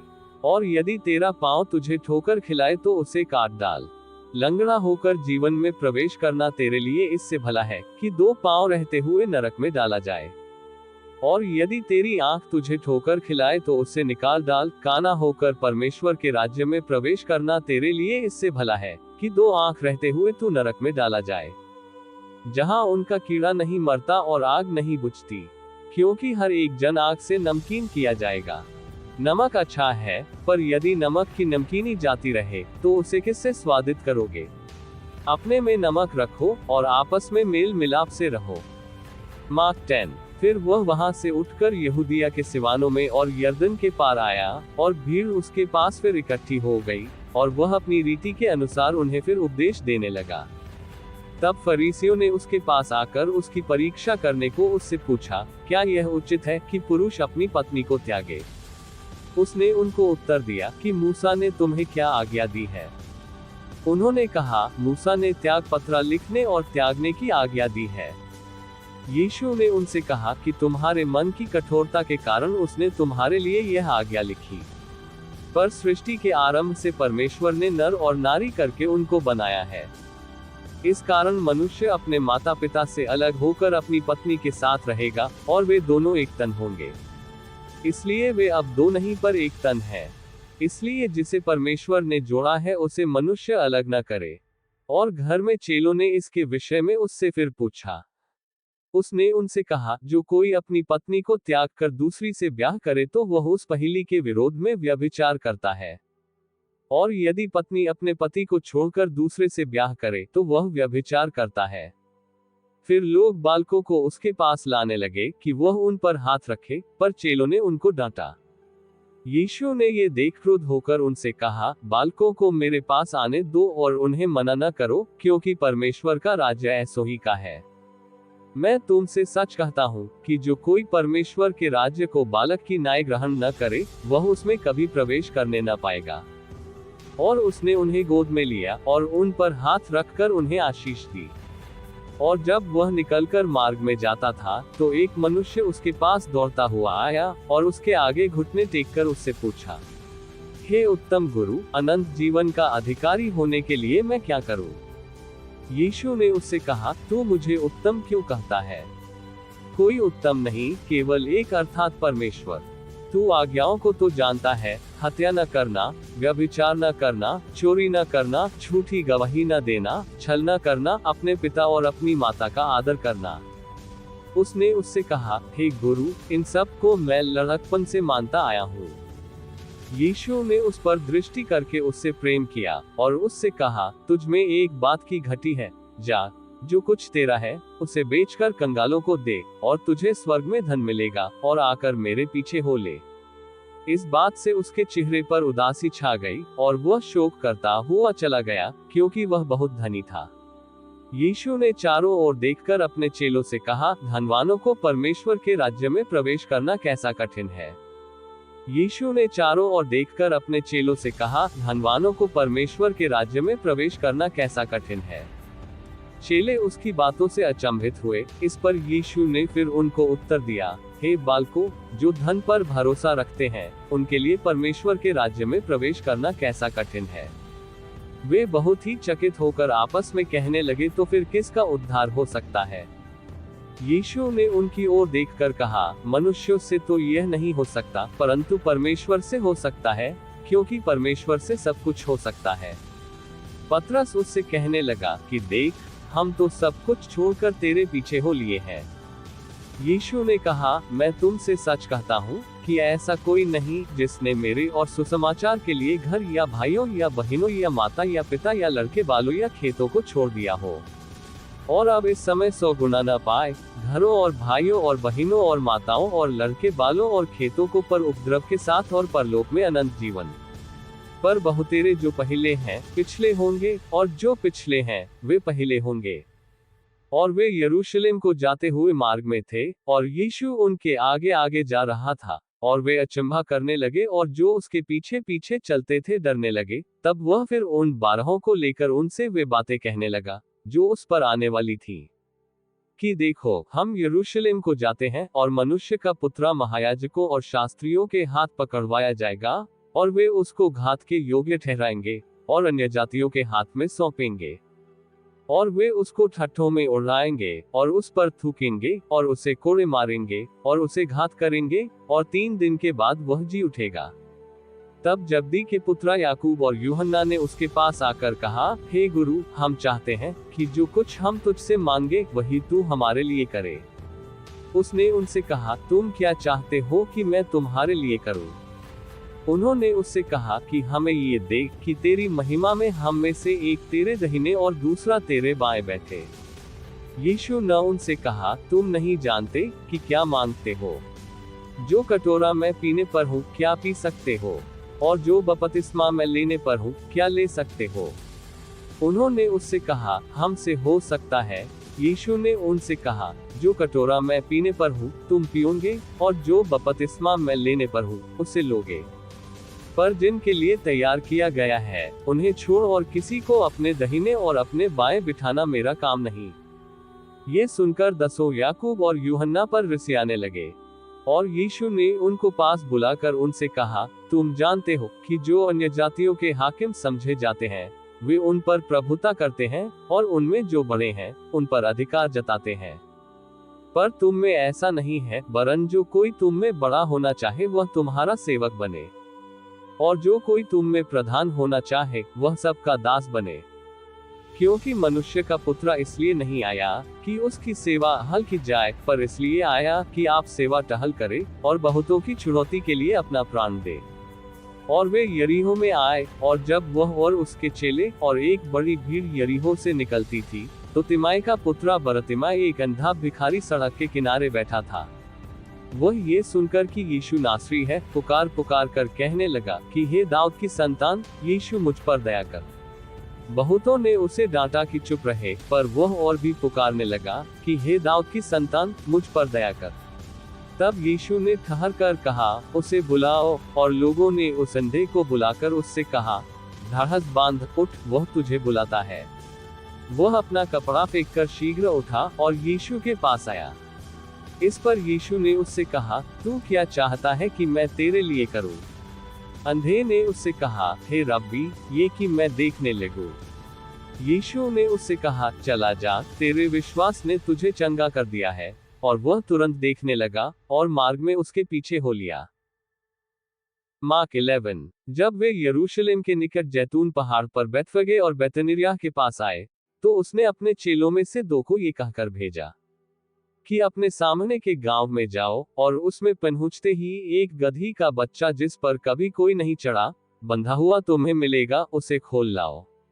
यदि तुमसे कोई पूछे, ये क्यों करते हो, तो कहना कि प्रभु को इसका प्रयोजन है, और वह शीघ्र उसे यहाँ भेज देगा। उन्होंने जाकर उस बच्चे को बाहर द्वार के पास चौक में बंधा हुआ पाया, और खोलते लगे। और उनमें से जो वहां खड़े थे, कोई कहने लगे कि यह क्या करते हो, गदही के बच्चे को क्यों खेलते हो? उन्होंने जैसा यीशु ने कहा था वैसा ही उनसे कह दिया। तब उन्होंने उन्हें जाने दिया। और उन्होंने बच्चे को यीशु के पास लाकर उस पर अपने कपड़े डाले, और वह उस पर बैठ गया। और बहुतों ने अपने कपड़े मार्ग में बिछाए, और औरों ने खेतों में से डालियां काट काट कर फैला दी। और जो उसके आगे आगे जाते और पीछे पीछे चले आते थे, पुकार पुकार कर कहते जाते थे कि होशाना, धन्य है वह जो प्रभु के नाम से आता है। हमारे पिता दाऊद का राज्य जो आ रहा है, धन्य है, आकाश में होशाना। और वह यरूशलेम पहुंचकर मंदिर में आया, और चारों ओर सब वस्तुओं को देखकर 12 के साथ बैतनिय्याह गया, क्योंकि सांझ हो गई थी। दूसरे दिन जब वे बैतनिय्याह से निकले तो उसको भूख लगी। और वह दूर से अंजीर का एक हरा पेड़ देखकर निकट गया कि क्या जाने उसमें कुछ पाए, पर पत्तों को छोड़ कुछ न पाया, क्योंकि फल का समय न था। इस पर उसने उससे कहा, अब से कोई तेरा फल कभी न खाए। और उसके चेले सुन रहे थे। फिर वे यरूशलेम में आए, और वह मंदिर में गया, और वहां जो लेन देन कर रहे थे उन्हें बाहर निकालने लगा, और सर्राफों के पीड़े और कबूतर के बेचने वालों की चौकियां उलट दी। और मंदिर में से होकर किसी को बर्तन लेकर आने जाने न दिया। और उपदेश करके उनसे कहा, क्या यह नहीं लिखा है कि मेरा घर सब जातियों के लिए प्रार्थना का घर कहलाएगा? पर तुमने इसे डाकुओं की खो बना दी है। ये सुनकर महायाजक और शास्त्री उसके नाश करने का अवसर ढूंढने लगे, क्योंकि उससे डरते थे, इसलिए कि सब लोग उसके उपदेश से चकित होते थे। और प्रतिदिन सांझ होते ही वह नगर से बाहर जाया करता था। फिर भोर को जब वे उधर से जाते थे तो उन्होंने उस अंजीर के पेड़ को जड़ तक सूखा हुआ देखा। पतरस को वह बात स्मरण आई, और उसने उससे कहा, हे रब्बी, देख, यह अंजीर का पेड़ जिसे तूने श्राप दिया था सूख गया है। यीशु ने उसको उत्तर दिया कि परमेश्वर पर विश्वास रखो। मैं तुमसे सच कहता हूँ कि जो कोई इस पहाड़ से कहे कि तू उखड़ जा और समुद्र में जा पड़, और अपने मन में संदेह न करे, वरन प्रतीति करे कि जो कहता हूँ वह हो जाएगा, तो उसके लिए वही होगा। इसलिए मैं तुमसे कहता हूँ कि जो कुछ तुम प्रार्थना करके मांगो तो प्रतीति कर लो कि तुम्हें मिल गया, और तुम्हारे लिए हो जाएगा। और जब कभी तुम खड़े हुए प्रार्थना करते हो, तो यदि तुम्हारे मन में किसी की ओर से कुछ विरोध हो तो क्षमा करो, इसलिए कि तुम्हारा स्वर्गीय पिता भी तुम्हारे अपराध क्षमा करे। और यदि तुम क्षमा न करो तो तुम्हारा पिता भी जो स्वर्ग में है, तुम्हारा अपराध क्षमा न करेगा। वे फिर यरूशलेम में आए, और जब वह मंदिर में टहल रहा था तो महायाजक और शास्त्री और पुरनिये उसके पास आकर पूछने लगे कि तू ये काम किस अधिकार से करता है, और यह अधिकार तुझे किसने दिया है कि तू ये काम करे? यीशु ने उससे कहा, मैं भी तुमसे एक बात पूछता हूँ, मुझे उत्तर दो, तो मैं तुम्हें बताऊंगा कि ये काम किस अधिकार से करता हूँ। यूहन्ना का बपतिस्मा क्या स्वर्ग की ओर से था व मनुष्यों की ओर से था? मुझे उत्तर दो। तब वे आपस में विवाद करने लगे कि यदि हम कहें स्वर्ग की ओर से, तो वह कहेगा, फिर तुमने उसकी प्रतीति क्यों नहीं की? और यदि हम कहें मनुष्यों की ओर से, तो लोगों का डर है, क्योंकि सब जानते हैं कि यूहन्ना सचमुच भविष्यद्वक्ता है। सो उन्होंने यीशु को उत्तर दिया कि हम नहीं जानते। यीशु ने उनसे कहा, मैं भी तुमको नहीं बताता कि ये काम किस अधिकार से करता हूँ। मार्क 12। फिर वह दृष्टांत में उनसे बातें करने लगा कि किसी मनुष्य ने दाख की बारी लगाई और उसके चारों ओर बाड़ा बांधा और रस का कुंड खोदा और गुम्मट बनाया और किसानों को उसका ठेका देकर परदेश चला गया। फिर फल के मौसम में उसने किसानों के पास एक दास को भेजा कि किसान से दाख की बारी के फलों का भाग ले। पर उन्होंने उसे पकड़कर पीटा और छूछे हाथ लौटा दिया। फिर उसने एक और दास को उनके पास भेजा और उन्होंने उसका सिर फोड़ डाला और उसका अपमान किया। फिर उसने एक और को भेजा और उन्होंने उसे मार डाला। तब उसने और बहुतों को भेजा, उनमें से उन्होंने कितनों को पीटा और कितनों को मार डाला। अब एक ही रह गया था, जो उसका प्रिय पुत्र था। अंत में उसने उसे भी उनके पास ये सोचकर भेजा कि वे मेरे पुत्र का आदर करेंगे। पर उन किसानों ने आपस में कहा, यही तो वारिस है, आओ हम उसे मार डालें, तब मीरास हमारी हो जाएगी। और उन्होंने उसे पकड़कर मार डाला और दाख की बारी के बाहर फेंक दिया। इसलिए दाख की बारी का स्वामी क्या करेगा? वह आकर उन किसानों को नाश करेगा और दाख की बारी औरों को दे देगा। क्या तुमने पवित्र शास्त्र में यह वचन नहीं पढ़ा कि जिस पत्थर को राजमिस्त्रियों ने निकम्मा ठहराया था, वही कोने का सिरा हो गया? ये प्रभु की ओर से हुआ और हमारी दृष्टि में अद्भुत है। तब उन्होंने उसे पकड़ना चाहा, क्योंकि समझ गए थे कि उसने हमारे विरोध में ये दृष्टांत कहा है। पर वे लोगों से डरे और उसे छोड़कर चले गए। तब उन्होंने उसे बातों में फंसाने के लिए कई एक फरीसियों और हेरोदियों को उसके पास भेजा। और उन्होंने आकर उससे कहा, हे गुरु, हम जानते हैं कि तू सच्चा है और किसी की परवाह नहीं करता, क्योंकि तू मनुष्यों का मुंह देखकर बातें नहीं करता, परंतु परमेश्वर का मार्ग सच्चाई से बताता है। तो क्या कैसा को कर देना उचित है कि नहीं? हम दें या न दें? उसने उनका कपट जानकर उनसे कहा, मुझे क्यों परखते हो? 1 दीनार मेरे पास लाओ कि मैं देखूं। वे ले आए और उसने उनसे कहा, यह मूर्ति और नाम किसका है? उन्होंने कहा, कैसर का। यीशु ने उनसे कहा, जो कैसर का है वह कैसर को, और जो परमेश्वर का है परमेश्वर को दो। तब वे उस पर बहुत अचंभा करने लगे। फिर सदूकियों ने भी, जो कहते हैं कि मरे हुओं का जी उठना है ही नहीं, उसके पास आकर उससे पूछा कि हे गुरु, मूसा ने हमारे लिए लिखा है कि यदि किसी का भाई बिना संतान मर जाए और उसकी पत्नी रह जाए, तो उसका भाई उसकी पत्नी को ब्याह ले और अपने भाई के लिए वंश उत्पन्न करे। 7 भाई थे। पहला भाई ब्याह करके बिना संतान मर गया। तब दूसरे भाई ने उस स्त्री को ब्याह लिया और बिना संतान मर गया, और वैसे ही तीसरे ने भी। और 7 से संतान न हुई, सबके पीछे वह स्त्री भी मर गई। सो जी उठने पर वह उनमें से किसकी पत्नी होगी? क्योंकि वह 7 की पत्नी हो चुकी थी। यीशु ने उनसे कहा, क्या तुम इस कारण से भूल में नहीं पड़े हो कि तुम न तो पवित्र शास्त्र ही को जानते हो और न परमेश्वर की सामर्थ को? क्योंकि जब वे मरे हुओं में से जी उठेंगे, तो उनमें ब्याह शादी न होगी, पर स्वर्ग में दूतों की नाई होंगे।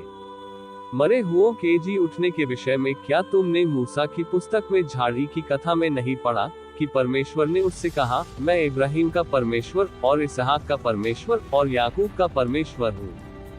परमेश्वर मरे हुओं का नहीं, वरन जीवतों का परमेश्वर है। सो तुम बड़ी भूल में पड़े हो।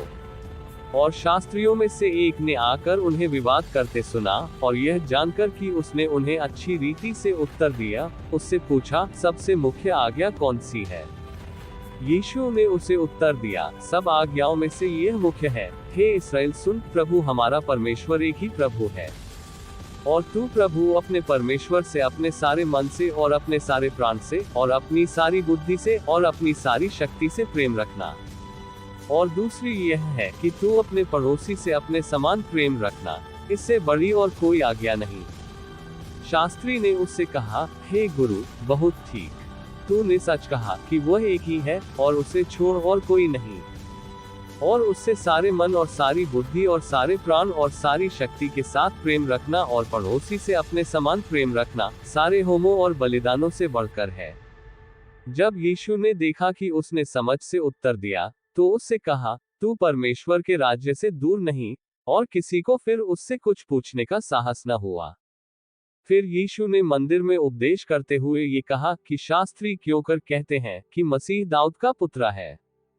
दाऊद ने आप ही पवित्र आत्मा में होकर कहा है कि प्रभु ने मेरे प्रभु से कहा, मेरे दाहिने बैठ जब तक कि मैं तेरे बैरियों को तेरे पांवों की पीढ़ी न कर दूं। दाऊद तो आप ही उससे प्रभु कहता है, फिर वह उसका पुत्र कहां से ठहरा। और भीड़ के लोग उसकी आनंद से सुनते थे। उसने अपने उपदेश में उनसे कहा, क्षत्रियों से चौकस रहो, जो लंबे वस्त्र पहने हुए फिरना और बाजारों में नमस्कार और आराधनालयों में मुख्य मुख्य आसन और जेबनारों में मुख्य मुख्य स्थान भी चाहते हैं। वे विधवाओं के घरों को खा जाते हैं और दिखाने के लिए बड़ी देर तक प्रार्थना करते रहते हैं, ये अधिक दंड पाएंगे। और वह मंदिर के भंडार के सामने बैठकर देख रहा था कि लोग मंदिर के भंडार में किस प्रकार पैसे डालते हैं, और बहुत धनवानों ने बहुत कुछ डाला। इतने में एक कंगाल विधवा ने आकर 2 दमड़ियां, जो एक अधेले के बराबर होती है, डाली। तब उसने अपने चेलों को पास बुलाकर उनसे कहा, मैं तुमसे सच कहता हूँ कि मंदिर के भंडार में डालने वालों में से इस कंगाल विधवा ने सबसे बढ़कर डाला है, क्योंकि सब ने अपने धन की बढ़ती में से डाला है, परंतु इसने अपनी घटी में से जो कुछ उसका था, अर्थात अपनी सारी जीविका डाल दी है।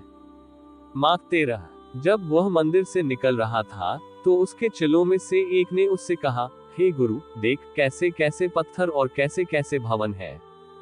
यीशु ने उससे कहा, क्या तुम ये बड़े बड़े भवन देखते हो? यहाँ पत्थर पर पत्थर भी बचा न रहेगा जो ढाया न जाएगा।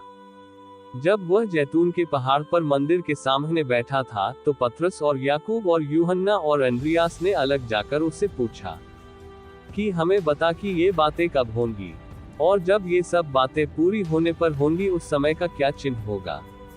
यीशु उनसे कहने लगा, चौकस रहो कि कोई तुम्हें न भरमाए। बहुतेरे मेरे नाम से आकर कहेंगे कि मैं वही हूँ, और बहुतों को भरमाएंगे। और जब तुम लड़ाई और लड़ाइयों की चर्चा सुनो तो न घबराना, क्योंकि इनका होना अवश्य है, परंतु उस समय अंत न होगा। क्योंकि जाति पर जाति और राज्य पर राज्य चढ़ाई करेगा, और हर कहीं भूइंदुल होंगे और अकाल पड़ेंगे। ये तो पीड़ाओं का आरंभ ही होगा।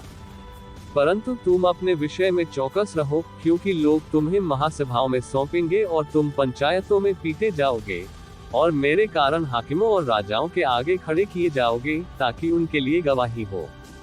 पर अवश्य है कि पहले सुसमाचार सब जातियों में प्रचार किया जाए।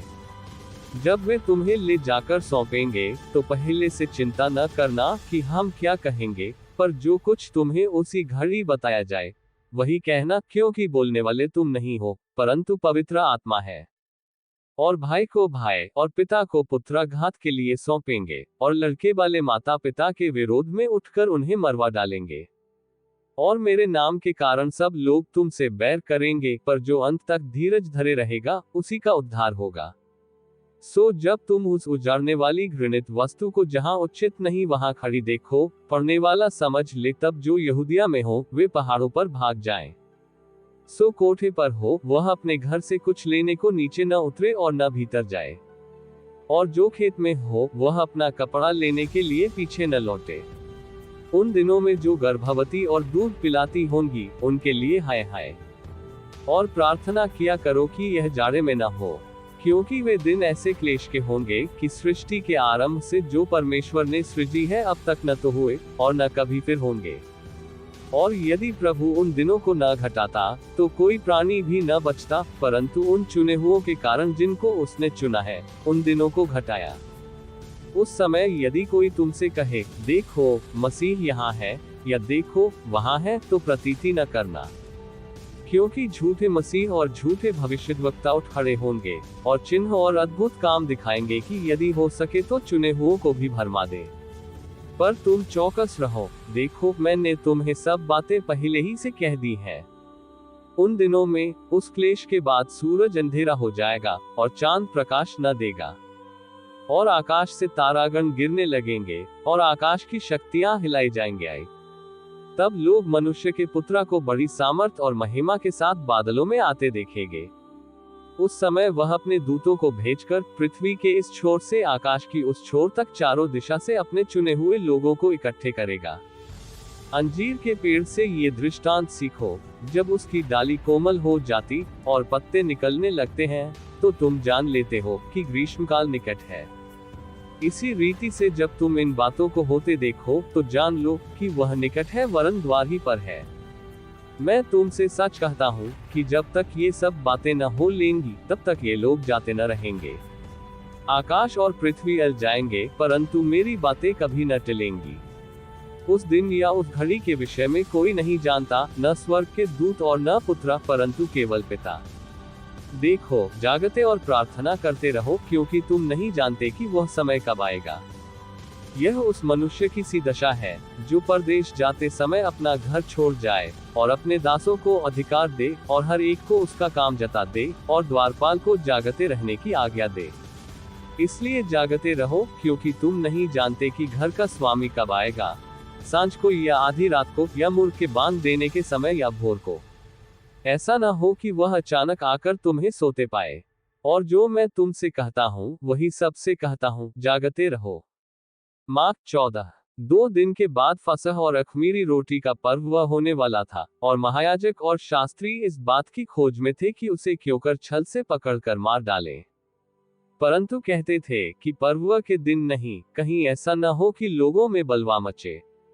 जब वह बैतनिर्याह में शमौन कोढ़ी के घर भोजन करने बैठा हुआ था, जब एक स्त्री संगमरमर के पात्रा में जटामांसी का बहुमूल्य शुद्ध इत्रा लेकर आई और पात्रा तोड़कर इत्रा को उसके सिर पर उंडेला। परंतु कोई कोई अपने मन में रिसिया कर कहने लगे, इस इत्रा को क्यों सत्यानाश किया गया, क्योंकि यह इत्रा तो 300 दीनार से अधिक मूल्य में बेचकर कंगालों को बांटा जा सकता था। और वे उसको झिड़कने लगे। यीशु ने कहा, उसे छोड़ दो, उसे क्यों सताते हो, उसने तो मेरे साथ भलाई की है। कंगाल तुम्हारे साथ सदा रहते हैं, और तुम जब चाहो तब उनसे भलाई कर सकते हो, पर मैं तुम्हारे साथ सदा न रहूंगा। जो कुछ वह कर सकी उसने किया। उसने मेरे गाड़े जाने की तैयारी में पहले से मेरी देह पर इत्रा मला है। मैं तुमसे सच कहता हूँ कि सारे जगत में जहाँ कहीं सुसमाचार प्रचार किया जाएगा, वहां उसके इस काम की चर्चा भी उसके स्मरण में की जाएगी। तब यहूदा इस्करियोती, जो 12 में से एक था, महायाजकों के पास गया कि उसे उनके हाथ पकड़वा दे। वे ये सुनकर आनंदित हुए और उसको रुपये देना स्वीकार किया, और यह अवसर ढूंढने लगा कि उसे किसी प्रकार पकड़वा दे। अख़मीरी रोटी के पर्व के पहले दिन, जिसमें से फसह का बलिदान करते थे, उसके चेलों ने उससे पूछा, तू कहाँ चाहता है कि हम जाकर तेरे लिए फसह खाने की तैयारी करें? उसने अपने चेलों में से 2 को ये कहकर भेजा कि नगर में जाओ और एक मनुष्य जल का घड़ा उठाए, हुए तुम्हें मिलेगा, उसके पीछे हो लेना। और वह जिस घर में जाए उस घर के स्वामी से कहना, गुरु कहता है कि मेरी पाहुनशाला जिसमें मैं अपने चेलों के साथ फसह खाऊं कहाँ है।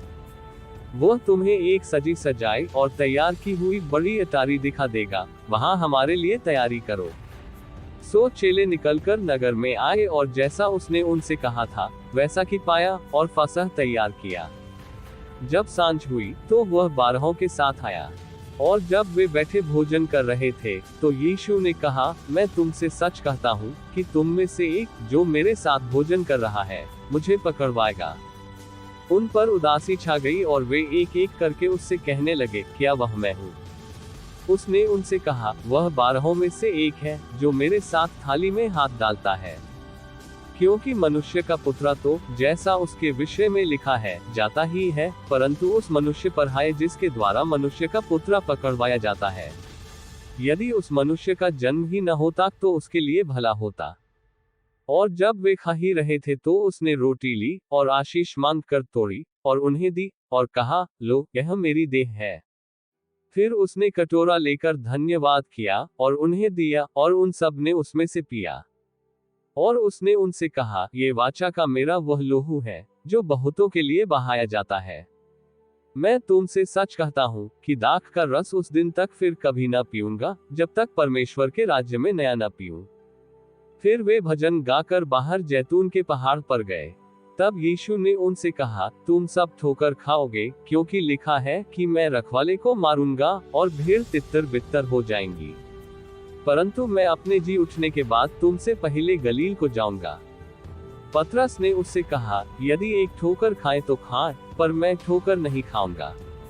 यीशु ने उससे कहा, मैं तुझसे सच कहता हूँ कि आज ही इसी रात को मुर्गे के 2 बार बांग देने से पहले तो 3 बार मुझसे मुकर जाएगा।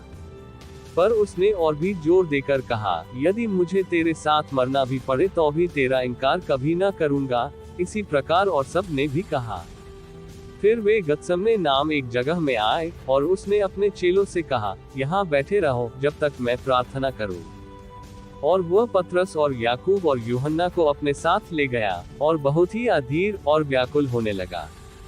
और उनसे कहा, मेरा मन बहुत उदास है, यहाँ तक कि मैं मरने पर हूँ। तुम यहाँ ठहरो और जागते रहो। और वह थोड़ा आगे बढ़ा और भूमि पर गिरकर प्रार्थना करने लगा कि यदि हो सके तो ये घड़ी मुझ पर से टल जाए। और कहा, हे अब्बा, हे पिता, तुझसे सब कुछ हो सकता है, इस कटोरे को मेरे पास से हटा ले, तो भी जैसा मैं चाहता हूँ वैसा नहीं, पर जो तू चाहता है वही हो। फिर वह आया और उन्हें सोते पाकर पतरस से कहा, हे शिमोन, तू सो रहा है? क्या तू एक घड़ी भी न जाग सका? जागते और प्रार्थना करते रहो कि तुम परीक्षा में न पड़ो। आत्मा तो तैयार है पर शरीर दुर्बल है। और वह फिर चला गया और वही बात कहकर प्रार्थना की। और फिर आकर उन्हें सोते पाया, क्योंकि उनकी आंखें नींद से भरी थी और नहीं जानते थे कि उसे क्या उत्तर दे। फिर तीसरी बार आकर उनसे कहा, आप सोते रहो और विश्राम करो, बस घड़ी आ पहुंची, देखो मनुष्य का पुत्र पापियों के हाथ पकड़वाया जाता है। उठो, चलें, देखो मेरा पकड़वाने वाला निकट आ पहुंचा है। वह ये कह ही रहा था कि यहूदा जो 12 में से था, अपने साथ महायाजकों और शास्त्रियों और पुरनियों की ओर से एक बड़ी भीड़ तलवारें और लाठियां लिए हुए तुरंत आ पहुंची। और उसके पकड़ने वाले ने उन्हें ये पता दिया था कि जिसको मैं चूमूं वही है, उसे पकड़कर यतन से ले जाना। और वह आया और तुरंत उसके पास जाकर कहा, हे रब्बी, और उसको बहुत चूमा। तब उन्होंने उस पर हाथ डालकर उसे पकड़ लिया। उनमें से जो पास खड़े थे, एक ने तलवार खींचकर महायाजक के दास पर चलाई और उसका कान उड़ा दिया। यीशु ने उनसे कहा, क्या तुम डाकू जानकर मेरे पकड़ने के लिए तलवारें और लाठियां लेकर निकले हो? मैं तो हर दिन मंदिर में तुम्हारे साथ रहकर उपदेश दिया करता था, और तब तुमने मुझे न पकड़ा, परंतु यह इसलिए हुआ है कि पवित्र शास्त्र की बातें पूरी हो। इस पर सब चेले उसे छोड़कर भाग गए। और एक जवान अपनी नंगी देह पर चादर ओढ़े हुए उसके पीछे हो लिया, और लोगों ने उसे पकड़ा, पर वह चादर छोड़कर नंगा भाग गया।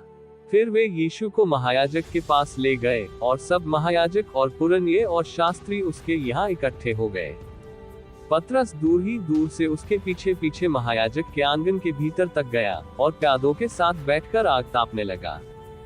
महायाजक और सारी महासभा यीशु के मार डालने के लिए उसके विरोध में गवाही की खोज में थे, पर न मिली, क्योंकि बहुतेरे उसके विरोध में झूठी गवाही दे रहे थे, पर उनकी गवाही एक सी न थी। तब कितनों ने उठकर उस पर यह झूठी गवाही दी कि हमने इसे ये कहते सुना है कि मैं इस हाथ के बनाए हुए मंदिर को ढा दूंगा और 3 दिन में दूसरा बनाऊंगा जो हाथ से न बना हो। इस पर भी उनकी गवाही एक सी न निकली। तब महायाजक ने बीच में खड़े होकर यीशु से पूछा कि तू कोई उत्तर नहीं देता?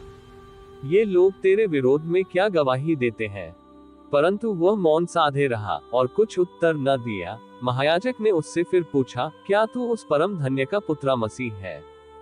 यीशु ने कहा, हाँ मैं हूँ, और तुम मनुष्य के पुत्र को सर्वशक्तिमान की दाहिनी ओर बैठे और आकाश के बादलों के साथ आते देखोगे।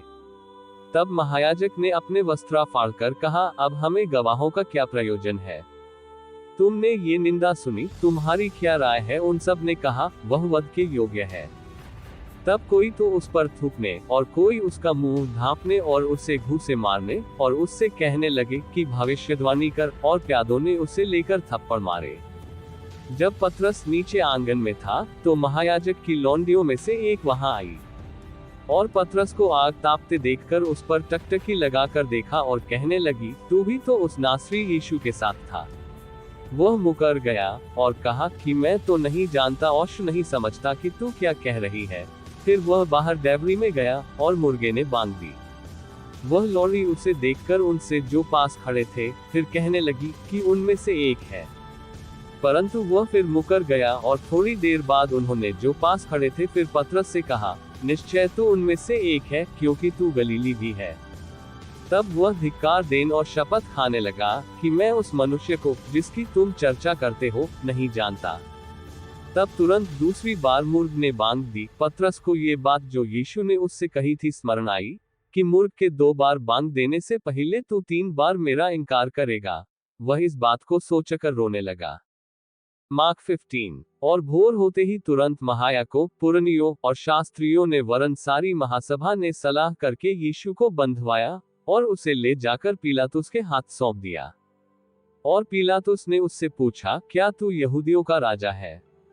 उसने उसको उत्तर दिया कि तू आप ही कह रहा है। और महायाजक उस पर बहुत बातों का दोष लगा रहे थे। पिलातुस ने उससे फिर पूछा, क्या तू कुछ उत्तर नहीं देता? देखिए तुझ पर कितनी बातों का दोष लगाते हैं। यीशु ने फिर कुछ उत्तर नहीं दिया, यहाँ तक कि पिलातुस को बड़ा आश्चर्य हुआ। और वह उस पर्व में किसी एक बंधुए को, जिसे वे चाहते थे, उनके लिए छोड़ दिया करता था। और बरअब्बा नाम एक मनुष्य उन बलवाइयों के साथ बंधुआ था, जिन्होंने बलवे में हत्या की थी। और भीड़ ऊपर जाकर उससे विनती करने लगी कि जैसा तू हमारे लिए करता आया है वैसा ही कर। पिलातुस ने उनको यह उत्तर दिया, क्या तुम चाहते हो कि मैं तुम्हारे लिए यहूदियों के राजा को छोड़ दूं? क्योंकि वह जानता था कि महायाजकों ने उसे डाह से पकड़वाया था। परंतु महायाजकों ने लोगों को उभारा कि वह बरअब्बा ही को उनके लिए छोड़ दे। ये सुन पिलातुस ने उनसे फिर पूछा, तो जिसे तुम यहूदियों का राजा कहते हो, उसको मैं क्या करूं? वे फिर चिल्लाए कि उसे क्रूस पर चढ़ा दे। पिलातुस ने उनसे कहा, क्यों, इसने क्या बुराई की है? परंतु वे और भी चिल्लाए कि उसे क्रूस पर चढ़ा दे। तक पिलातुस ने भीड़ को प्रसन्न करने की इच्छा से बरअब्बा को उनके लिए छोड़ दिया और यीशु को कोड़े लगवाकर सौंप दिया कि क्रूस पर चढ़ाया जाए। और सिपाही उसे किले के भीतर आंगत में ले गए, जो प्रीटोरियन कहलाता है, और सारी पलटन को बुला लाए। और उन्होंने उसे बैंजनी वस्त्र पहनाया और कौंटों का मुकुट गूंथकर उसके सिर पर रखा। और यह कहकर उसे नमस्कार करने लगे कि हे यहूदियों के राजा, नमस्कार। और वे उसके सिर पर सरकंडे मारते और उस पर थूकते और घुटने टेककर उसे प्रणाम करते रहे। और जब वे उसका ठट्ठा कर चुके तो उस पर बैंजनी वस्त्र उतारकर उसी के कपड़े पहनाए और तब उसे क्रूस पर चढ़ाने के लिए बाहर ले गए। और सिकंदर और रूफुस का पिता शिमोन नाम एक कुरेनी मनुष्य, जो गांव से आ रहा था, उधर से निकला। उन्होंने उसे बेगार में पकड़ा कि उसका क्रूस उठा ले चले। और वे उसे गुलगुता नाम जगह पर, जिसका अर्थ खोपड़ी की जगह है, लाए। और उसे मुरमिला हुआ दाखरस देने लगे, परंतु उसने नहीं लिया। तब उन्होंने उसको क्रूस पर चढ़ाया और उसके कपड़ों पर चिट्ठा डालकर कि किसको क्या मिले, उन्हें बांट लिया। और पहर दिन चढ़ा था जब उन्होंने उसको क्रूस पर चढ़ाया। और उसका दोषपत्र लिखकर उसके ऊपर लगा दिया गया कि यहूदियों का राजा। और उन्होंने उसके साथ 2 डाकू, एक उसकी दाहिनी और एक उसकी बाईं ओर क्रूस पर चढ़ाए। तब धर्मशास्त्र का वह वचन कि वह अपराधियों के संग गिना गया पूरा हुआ। और मार्ग में जाने वाले सिर हिला हिलाकर और यह कहकर उसकी निंदा करते थे कि वाह, मंदिर के ढाने वाले और 3 दिन में बनाने वाले, क्रूस पर से उतरकर अपने आप को बचा ले। इसी रीति से महायाजक भी शास्त्रियों समेत आपस में ठट्ठे से कहते थे कि इसने औरों को बचाया और अपने को नहीं बचा सकता। इस्राएल का राजा मसीह अब क्रूस पर से उतर आए कि हम देखकर विश्वास करें। और जो उसके साथ क्रूसों पर चढ़ाए गए थे, वे भी उसकी निंदा करते थे। और दोपहर होने पर सारे देश में अंधियारा छा गया और तीसरे पहर तक रहा। तीसरे पहर यीशु ने बड़े शब्द से पुकार कर कहा, एलोई एलोई लमा शबक्तनी, जिसका अर्थ है, हे मेरे परमेश्वर, तूने मुझे क्यों छोड़ दिया? जो पास खड़े थे उनमें से कितनों ने ये सुनकर कहा, देखो ये हलीलियाह को पुकारता है। और एक ने दौड़कर इस पंच को सिरके से डुबोया और सरकंडे पर रखकर उसे चुसाया और कहा, ठहर जाओ, देखें कि एलिय्याह उसे उतारने के लिए आता है कि नहीं। तब यीशु ने बड़े शब्द से चिल्लाकर प्राण छोड़ दिए और मंदिर का पर्दा ऊपर से नीचे तक फटकर 2 टुकड़े हो गया। जो सूबेदार उसके सामने खड़ा था, जब उससे यूं चिल्लाकर प्राण छोड़ते हुए देखा, तो उसने कहा, सचमुच यह मनुष्य परमेश्वर का पुत्र था। कई स्त्रियां भी दूर से देख रही थी। उनमें मरियम मगदलीनी और छोटे याकूब की और योसेस की माता मरियम और शलोमी थी। जब वह गलील में था, तो ये उसके पीछे हो लेती थी और उसकी सेवाटहल किया करती थी, और भी बहुत सी स्त्रियां थी, जो उसके साथ यरूशलेम में आई थी। जब संध्या हो गई, तो इसलिए की तैयारी का दिन था, जो सबत के एक दिन पहले होता है। अरिमतिया का रहने वाला यूसुफ आया, जो प्रतिष्ठित मंत्री और आप भी परमेश्वर के राज्य की बात जोहता था। वह हियाब करके पिलातुस के पास गया और यीशु की लोथ मांगी। पिलातुस ने आश्चर्य किया कि वह इतना शीघ्र मर गया, और सूबेदार को बुलाकर पूछा कि क्या उसको मरे हुए देर हुई। सो जब सूबेदार के द्वारा हाल जान लिया, तो लोथ यूसुफ को दिला दी। तब उसने एक पतली चादर मोल ली और लोथ को उतारकर चादर में लपेटा, और एक कब्र में जो चट्टान में खोदी गई थी रखा, और कब्र के द्वार पर एक पत्थर लुढ़का दिया। और मरियम मगदलीनी और योसेस की माता मरियम देख रही थी कि वह कहाँ रखा गया है। मार्क 16। जब सबत का दिन बीत गया, तो मरियम मगदलीनी और याकूब की माता मरियम और शलोमी ने सुगंधित वस्तुएं मोल ली कि आकर उस पर मले। और सप्ताह के पहले दिन बड़ी भोर, जब सूरज निकला ही था, वे कब्र पर आईं और आपस में कहती थी कि हमारे लिए कब्र के द्वार पर से पत्थर कौन लुढ़ाएगा। जब उन्होंने आंख उठाई, तो देखा कि पत्थर लुढ़का हुआ है, क्योंकि वह बहुत ही बड़ा था। और कब्र के भीतर जाकर उन्होंने एक जवान को श्वेत वस्त्र पहने हुए दाहिनी ओर बैठे देखा, और बहुत चकित हुई। उसने उनसे कहा, चकित मत हो, तुम यीशु नासरी को, जो क्रूस पर चढ़ाया गया था, ढूंढती हो। वह जी उठा है, यहाँ नहीं है। देखो, यही वह स्थान है जहाँ उन्होंने उसे रखा था। परंतु तुम जाओ और उसके चेलों और पतरस से कहो कि वह तुमसे पहले गलील को जाएगा, जैसा उसने तुमसे कहा था, तुम वही उसे देखोगे।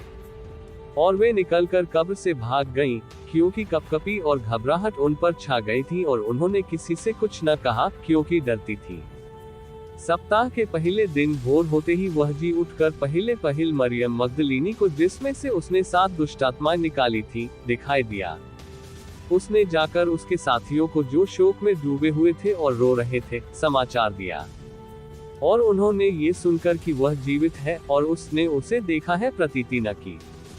इसके बाद वह दूसरे रूप में उनमें से 2 को, जब वे गांव की ओर जा रहे थे, दिखाई दिया।